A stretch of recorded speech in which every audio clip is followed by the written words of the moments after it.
Bienvenidos a todos, este es el segundo análisis de nuestra serie de 24. Y hoy, la verdad, nos ponemos un poco el sombrero de detectives, ¿no? Tenemos un caso de hace más de 3000 años. Las pistas, bueno, están esparcidas en docenas de documentos antiguos. En el análisis anterior vimos las herramientas, la hermenéutica, básicamente el manual para leer estos textos. Y ahora, con ese manual, vamos a ver la evidencia.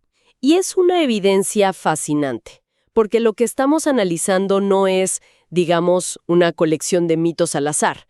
Es más como una red de pistas, de predicciones, dejadas por distintos autores a lo largo de un milenio. Y todas, curiosamente, parecen apuntar a una sola persona.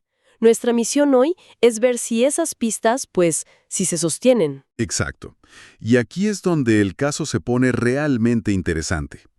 La pregunta clave no es cuántas pistas hay, sino lo específicas que son. Porque, seamos honestos, predecir que un líder importante aparecerá, Eso es muy vago. claro, no significa nada. La historia está llena de líderes. Es la diferencia entre decir alguien va a ganar la lotería y decir el martes a las 10 de la noche una persona llamada Juan Pérez ganará con estos números exactos. La especificidad lo es todo. Justo a eso me refiero. ¿Qué pasa si las pistas no dicen solo vendrá un rey? ¿Qué pasa si dicen vendrá un rey de esta familia en particular, nacido en este pueblo olvidado? Ajá. Será traicionado por un amigo por el precio exacto de un esclavo. Y su ejecución va a incluir detalles de un método que ni siquiera se ha inventado. Ahí es cuando, como dices tú, como detective, uno levanta una ceja. Claro, Totalmente. Y frente a esa especificidad, las fuentes sugieren que solo hay dos explicaciones lógicas. La primera es que todo es un fraude, que alguien, después de que pasaron las cosas, volvió a los textos y los reescribió para que coincidieran. que suena razonable, es lo primero que yo pensaría. Que hicieron trampa. Es la objeción más lógica. Entonces, ¿por qué los expertos que citan las fuentes dicen que esa teoría no se sostiene? Principalmente por la arqueología. El descubrimiento de los rollos del Mar Muerto en 1947 fue, digamos, un golpe mortal para esa teoría. De pronto teníamos copias de estos textos proféticos que eran, sin lugar a dudas, siglos más antiguos que los eventos que supuestamente predecían. O sea, se demostró que los textos no fueron alterados. Exacto. Las predicciones estaban ahí, escritas mucho, mucho antes. Ok. Entonces, si la falsificación queda fuera de la mesa por la evidencia arqueológica, ¿cuál es la única otra opción que nos queda? Que estamos ante predicciones genuinas, con un cumplimiento genuino, que algo se anunció con cientos, a veces 1000 años de antelación, y sucedió tal como se describió. No parece haber un punto medio. De acuerdo. Si vamos a analizar esta red de pistas, ¿qué tan grande es? ¿Hablamos de un par de coincidencias o algo más, sistemático? Estamos hablando de algo a gran escala. Los académicos han catalogado más de 300 predicciones específicas sobre este Mesías. Pero para no perdernos en los números, es más útil pensarlo como una biografía escrita por adelantado, dividida en 4 grandes actos. Me gusta esa idea. Una biografía por adelantado. ¿Cuáles serían esos actos? Bueno, el primer acto es su llegada, su linaje, el lugar, el momento exacto de su nacimiento y las circunstancias únicas que lo rodearían. El segundo acto sería su vida y su ministerio. Qué tipo de cosas enseñaría, los milagros que haría y, algo muy importante, el hecho de que sería rechazado. O sea que no solo predijeron lo bueno. No, para nada. Predijeron también lo malo y con mucho detalle. El tercer acto, que es el más detallado de todos, es su muerte. Describe cómo moriría, quién lo traicionaría, qué pasaría con su ropa, incluso las palabras que diría. Increíble. Y el cuarto y último acto, ¿Lo que pasaría después de su muerte? su resurrección y su exaltación. Es un guión completísimo. Un guión que, según parece, te lleva a un punto donde la idea de coincidencia se vuelve matemáticamente, muy complicada. Y aquí es donde la cosa se pone, para mí, alucinante. Porque alguien, de hecho, hizo los cálculos. Así es, un matemático llamado Peter Stoner. Y lo interesante de su estudio es que fue muy, muy conservador. No usó las 300 profecías.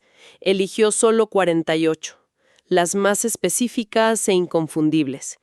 y calculó la probabilidad de que un solo hombre en toda la historia las cumpliera todas por pura casualidad. Y el resultado es un número que es que es difícil hasta de imaginar, ¿verdad? La probabilidad que encontró fue de 1 en 10 elevado a la potencia 157. Es un 1 seguido de 157 ceros. Es un número tan vasto que el cerebro humano ni siquiera puede procesarlo. A ver, intentemos ponerlo en perspectiva. He leído que el número de átomos en todo el universo que conocemos es 10 a la 80. Sí, es la mitad de los ceros. La mitad. La analogía que usan las fuentes es brutal, pero muy efectiva para entender la escala. Es la única forma, sí. Dicen que es como si tomaras monedas de dólar de plata y cubrieras todo el estado de Texas con ellas, pero a una altura de 60 centímetros. Ajá. Luego, marcas una sola de esas miles de millones de monedas. Una sola. Las revuelves todas y le pides a alguien con los ojos vendados que camine por todo el estado y en un solo intento recoja la moneda marcada. Las probabilidades son astronómicas. Bueno, pues la probabilidad de que lo logre es la misma que la de que una persona cumpla solo 8 de esas profecías por casualidad. 8. Y Stoner calculó para 48. Lo que la matemática nos dice aquí es que la coincidencia no es una explicación racional. El punto no es solo que sea improbable. Es que la matemática misma te obliga a tomar una decisión. Te fuerza a considerar que la casualidad podría ser la opción menos lógica de todas. Ok, los números son abrumadores, pero siguen siendo algo abstracto. Podemos bajar a la Tierra y ver algunas de estas pistas concretas del caso. Por supuesto. Empecemos por la más conocida, el lugar de nacimiento, Miqueas. Exacto. El profeta Miqueas, escribiendo unos 750 años antes de Cristo, identifica una aldea específica. No dice en Judea. Pero tú, Belén, de ti me saldrá el que será Señor en Israel. Belén era un pueblo diminuto, casi insignificante, excepto por una cosa. Era la ciudad natal del rey David. Era una pista muy específica. Y aquí es donde, al revisar las fuentes, encuentro un detalle que a mí me vuela la cabeza.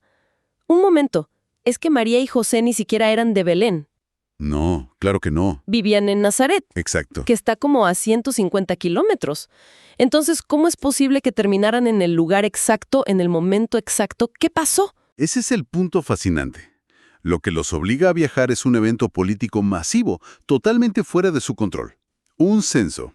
Un censo romano. Decretado por el emperador romano, César Augusto. Un emperador pagano, a miles de kilómetros, da una orden por razones burocráticas y, sin saberlo, se convierte en el mecanismo que cumple una profecía de hace 7 siglos. Esto demuestra que no fue algo que ellos pudieran manipular. De acuerdo, ese es un buen ejemplo de algo que no se puede forzar. Pero, ¿y algo como la traición? El precio de la traición es otra de esas pistas increíblemente específicas. Sí, esa viene del profeta Zacarías, unos 500 años antes de Cristo. Y la especificidad es doble. Primero, el precio. 30 piezas de plata, que casualmente era el precio que la ley de Moisés establecía para un esclavo herido de muerte. ¡Wow! Y segundo, un detalle muy extraño, que el dinero terminaría siendo arrojado en el templo a la casa del Señor. Ahora, aquí es donde el escéptico en mí diría, un momento, los discípulos conocían esas profecías, ¿no? Claro. ¿No pudieron simplemente conspirar con Judas para que pidiera esa cantidad y así cumplir la profecía? ¿Qué dicen las fuentes sobre eso? Es una pregunta muy lógica. Pero la complejidad de esa conspiración sería enorme. Piénsalo.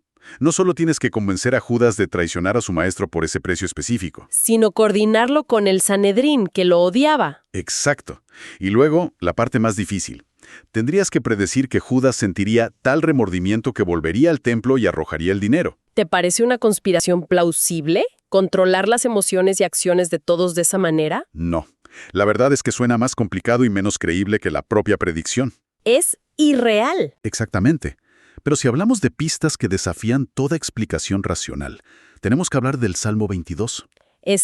Para mí, es la pieza central de la evidencia. Es como encontrar el diario del asesino escrito 1000 años antes del crimen. Lo escribió el rey David más o menos en el año 1000 antes de Cristo. Y aquí está el detalle que lo cambia todo. El Salmo describe una crucifixión. Pero en la época de David, la crucifixión no existía. Cierto, no se había inventado. Los métodos de ejecución en Israel eran la lapidación, la espada. Otros métodos. La crucifixión, esa tortura lenta y pública, fue perfeccionada por otras culturas, los persas, y luego adoptada por los romanos casi 1000 años después de que David escribiera esto. Y sin embargo la describe, en primera persona y con una precisión casi forense. Es escalofriante leerlo. Es como un guión. Empieza con la frase, Dios mío, ¿por qué me has desamparado? Las mismas palabras. Las mismas palabras que los evangelios registran que Jesús gritó desde la cruz. Describe a la gente burlándose, meneando la cabeza y diciendo que se encomiende al Señor para que lo libre. Es casi una cita textual de lo que le gritaban. Y los detalles físicos son aún más impactantes. El versículo 16 dice, «Horadaron mis manos y mis pies». No hay una descripción más clara de una crucifixión que esa. Ninguna. Y luego el 18. Se repartieron mis vestidos entre sí, y sobre mi ropa echaron suertes. Una acción secundaria, casi trivial, llevada a cabo por soldados romanos al pie de la cruz. Exacto, para repartirse las pocas posesiones de la víctima, documentada 1000 años antes. Es el tipo de detalle que uno no inventaría. Es demasiado específico y en ese momento aleatorio. Sabes, independientemente de lo que uno crea, las fuentes presentan este texto como algo profundamente inquietante. Leer un relato en primera persona de una crucifixión, escrito 1000 años antes de que fuera una práctica común, es una anomalía histórica. Te obliga a pensar. Y hay una última pista que refuerza ese tema del control. Una profecía sutil pero increíblemente poderosa, la del hueso no quebrantado. Esta es interesante porque tiene una doble raíz. Primero, en las instrucciones para el Cordero de la Pascua en el libro del Éxodo, donde se ordena explícitamente, no le quebraréis ningún hueso. Y luego se repite en el Salmo 34, Él guarda todos sus huesos, ni uno de ellos será quebrantado. ¿Y por qué es tan significativo eso? ¿Qué tiene que ver con la crucifixión? Porque la práctica romana estándar para acelerar la muerte en la cruz era quebrarles las piernas a los crucificados, el crurifragium. Claro. Al no poder apoyarse para inhalar, la asfixia llegaba en minutos. Era el procedimiento normal, sobre todo si querían bajar los cuerpos antes de una festividad. Pero con Jesús no lo hicieron. El relato de Juan dice que cuando los soldados llegaron, vieron que ya estaba muerto. Así que no se molestaron. En su lugar, para confirmarlo, uno le clavó una lanza en el costado. Y de nuevo, es una decisión de último minuto, tomada por un soldado romano anónimo, algo totalmente fuera del control de nadie. Es quizá el ejemplo perfecto. Una acción, o mejor dicho, una omisión, de un soldado pagano cumple con precisión una ley ceremonial de hace 1400 años y un salmo de hace 1000. Entonces, al final del día, después de revisar todas estas pistas, la escala, la matemática, los ejemplos, ¿a qué conclusión nos lleva nuestra investigación? ¿Qué opciones nos quedan? Bueno, nos deja con las mismas 3 opciones del principio, pero ahora cada una tiene un peso diferente. La primera era la coincidencia. A la luz de la matemática, esa opción ya no es solo improbable, es una idea que simplemente no se sostiene. Es más fácil creer en un diseño que en una casualidad de esa magnitud. De acuerdo. Coincidencia descartada por las matemáticas. La segunda era la conspiración, la invención posterior. Y esa teoría, como vimos, tiene problemas históricos muy serios. Los rollos del Mar Muerto prueban que las profecías son antiguas, no fueron alteradas. Y por otro lado, la ejecución de Jesús fue un evento público. No se podían inventar detalles así en una ciudad como Jerusalén, donde había testigos, incluyendo enemigos que habrían estado felices de desacreditar la historia. Así que, si no es casualidad y no parece ser una conspiración, nos queda solo una puerta abierta. La tercera opción, la que el material de origen presenta como la que mejor se ajusta a toda la evidencia, que hay una inteligencia detrás de todo. La idea de que una mente diseñó tanto las predicciones a lo largo de los siglos como los eventos de la historia para que convergieran en una sola persona. Según estas fuentes, es la única explicación que da cuenta de la precisión, el volumen y la complejidad de esta red profética. En resumen, la convergencia de cientos de pistas, dejadas por docenas de testigos a lo largo de un milenio que no se conocían entre sí, todas apuntando a un solo sospechoso en un momento específico de la historia. Sugiere un patrón deliberado. No un accidente. Es la diferencia entre encontrar un montón de ladrillos tirados en un campo y encontrar esos mismos ladrillos ordenados formando una casa. Exacto. Una cosa sugiere el caos, la otra un arquitecto. Y esta idea nos sirve de puente perfecto para nuestro próximo análisis, el episodio 3 de esta serie. Tipos y símbolos, el lenguaje secreto de la revelación. Será un cambio de perspectiva muy interesante, porque si las profecías que vimos hoy son predicciones verbales, explícitas, los tipos y símbolos son predicciones encarnadas. Predicciones en forma de personas. Personas, eventos e incluso objetos. Exploraremos cómo personajes como Adán o David, eventos como la Pascua, e incluso la estructura del tabernáculo, funcionaban como avances o ecos que también prefiguraban aspectos del Mesías. Es como descubrir una capa de código oculta debajo del texto. Si este análisis les ha parecido tan fascinante como a nosotros, no olviden suscribirse y compartir para no perderse el resto de la serie. Un comentario siempre nos anima a seguir profundizando en esta historia de 4000 años. Y un último pensamiento para reflexionar. Lo que hemos visto hoy sugiere que la historia, quizás, no es solo una cadena de eventos aleatorios y sin sentido. Tal vez, solo tal vez, es un diseño que se va revelando lentamente con el tiempo, con un propósito y un destino claros.